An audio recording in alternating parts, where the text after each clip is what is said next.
बिस्मिल्लाहिर्रहमानिर्रहीम। Lecture number 4 हमारे पास है, unit number 10, simple harmonic motion and waves, subject physics, class 10। आज हमारा जो टॉपिक होगा वो है motion of mass attach to spring. Motion of mass attach to spring, ये हमारा टॉपिक है। और बुक फार्म में हम देखें तो ये हमारे पास पेज नंबर 5 बन रहा है और motion of mass attach to the spring.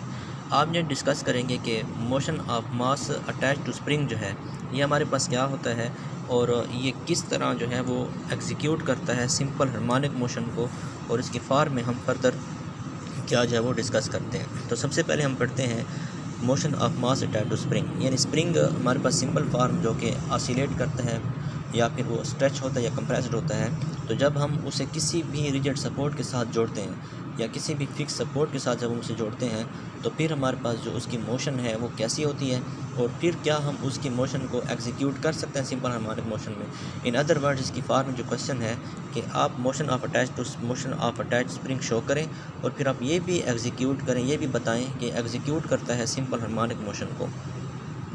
तो हम फार्म में लेते हैं कि consider a block of mass M, कि एक ब्लॉक है जिसको मास एम है, attach to one end of the elastic spring which can move freely of frictionless horizontal surface. कि लेट सपोज हमारे पास कोई ऑब्जेक्ट है जिसको हम नाम देते हैं मास का। लेट सपोज ये फार्म। अब इस फार्म में आप देखें तो ये हमारे पास एक स्प्रिंग है, ये स्प्रिंग, और इसका एक फार्म है जो इसका ब्लॉक है। ये जो ब्लॉक है इसको हमने रिजिड सपोर्ट के साथ फिक्स कर दिया है और फिर हमने उसके साथ एक ऑब्जेक्ट लगा दिया है, यानी उसको हमने नाम दे दिया है कोई किसी भी फार्म में एक मास का। तो फिर हम यही फार्म में डिस्कस करते हैं कि motion of mass attach to spring के अंदर जो फर्दर हम लेते हैं इस चीज़ को कि consider a block of mass M attach two of elastic spring which can move freely and horizontal surface when the block is displaced. जब ब्लॉक को डिस्प्लेस करते हैं from right from the mean position equilibrium point the elastic.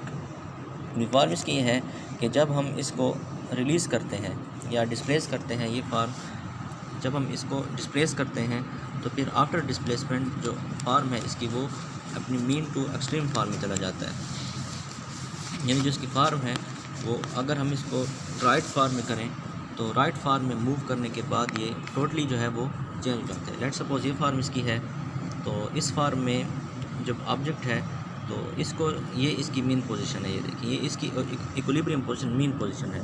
जब हम इसको mean position की farm में जब हम इसे लेते हैं तो इसके अंदर जो टोटल फार्म इसकी होती है वो चेंज हो जाती है।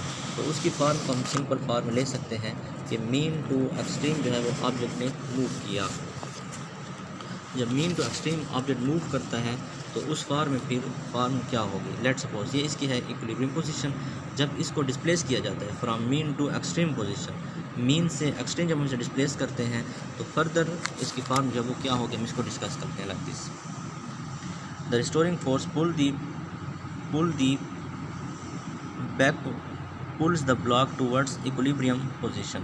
तो उस फार्म को जब दोबारा इक्विलिब्रियम पोजीशन की तरफ वापस लाता है, जब इक्विलिब्रियम पोजीशन की तरफ उसे वापस लाएगा तो उस फार्म में फिर इसकी कंडीशन जो है वो क्या होगी। यानी कि इसके हम दोबारा डिस्कस कर लेते हैं कि हमारे पास एक स्प्रिंग है, उस स्प्रिंग को हमने किसी भी रिजिड या फिक्स सपोर्ट के साथ टाइट किया है।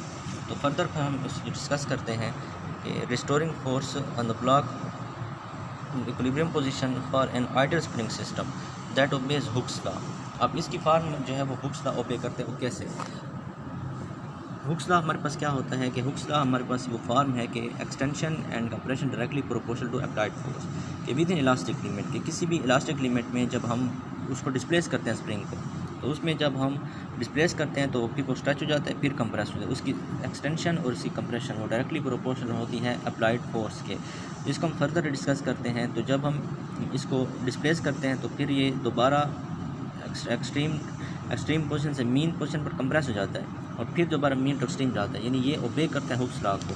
तो ये हुक्स लॉ की डेफिनेशन पढ़ते हैं कि हुक्स लॉ हमारे पास क्या होता है। The Hooke's law is defined as within the elastic limit the extension और compression x of the spring is directly proportional to the applied force, जिसको नाम देते हैं simple restoring force directly proportional to minus x का।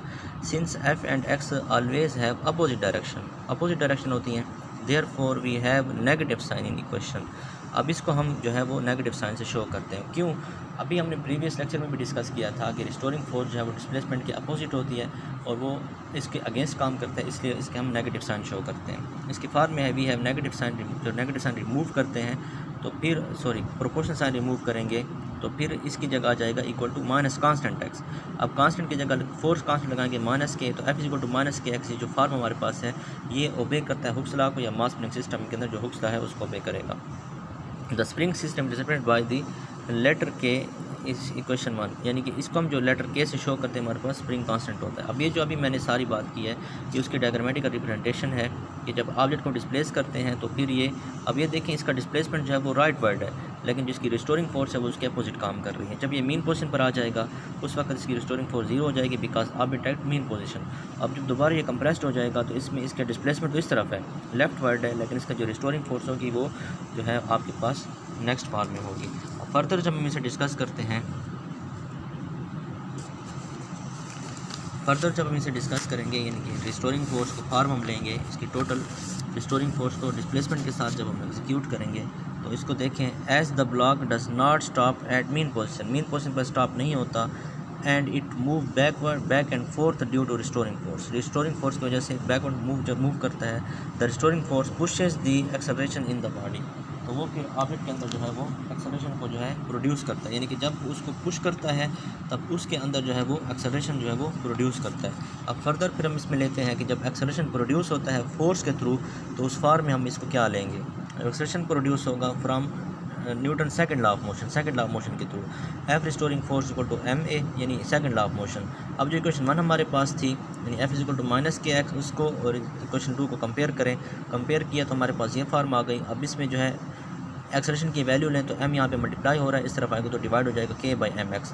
हमें पता है कि स्प्रिंग कांस्टेंट, फोर्स कांस्टेंट और जो हमारे पास m होता है ये कांस्टेंट होता है, तो इसलिए हम उनको कांस्टेंट फॉर्म में लेंगे।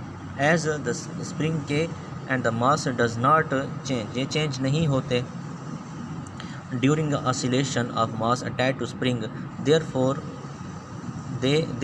दे आर रिगार्डेड एज कांस्टेंट, उनको हम कांस्टेंट कहते हैं। इसको जब इक्वेशन 3 में दोबारा पुट करेंगे तो हमारे पास जो फॉर्म बनेगी equation 3 written as is equal to minus K by M X. अब यहाँ पर अब देखिए के बाई एम को हमने कांस्टेंट शो किया हुआ है तो कांस्टेंट इंटू और कांस्टेंट जगह लगा लेंगे A is directly proportional to minus X. अब इस इक्वेशन को देखें तो फर्दर जो हमने इसको डिस्कस किया था वो हमने इसके अंदर भी सिंपल हार्मोनिक मोशन में भी डिस्कस किया था कि acceleration is directly proportional to displacement. तो ये फॉर्म है equation 4 shows that oscillatory motion of mass attach to spring is simple harmonic, यानी कि ये मोशन हमें ये शो करता है कि जो मास स्प्रिंग सिस्टम का जो फॉर्म होगी उसके अंदर जो टोटल फॉर्म आपके पास होती है वो ओबे करता है या एग्जीक्यूट करता है सिंपल हार्मोनिक मोशन को।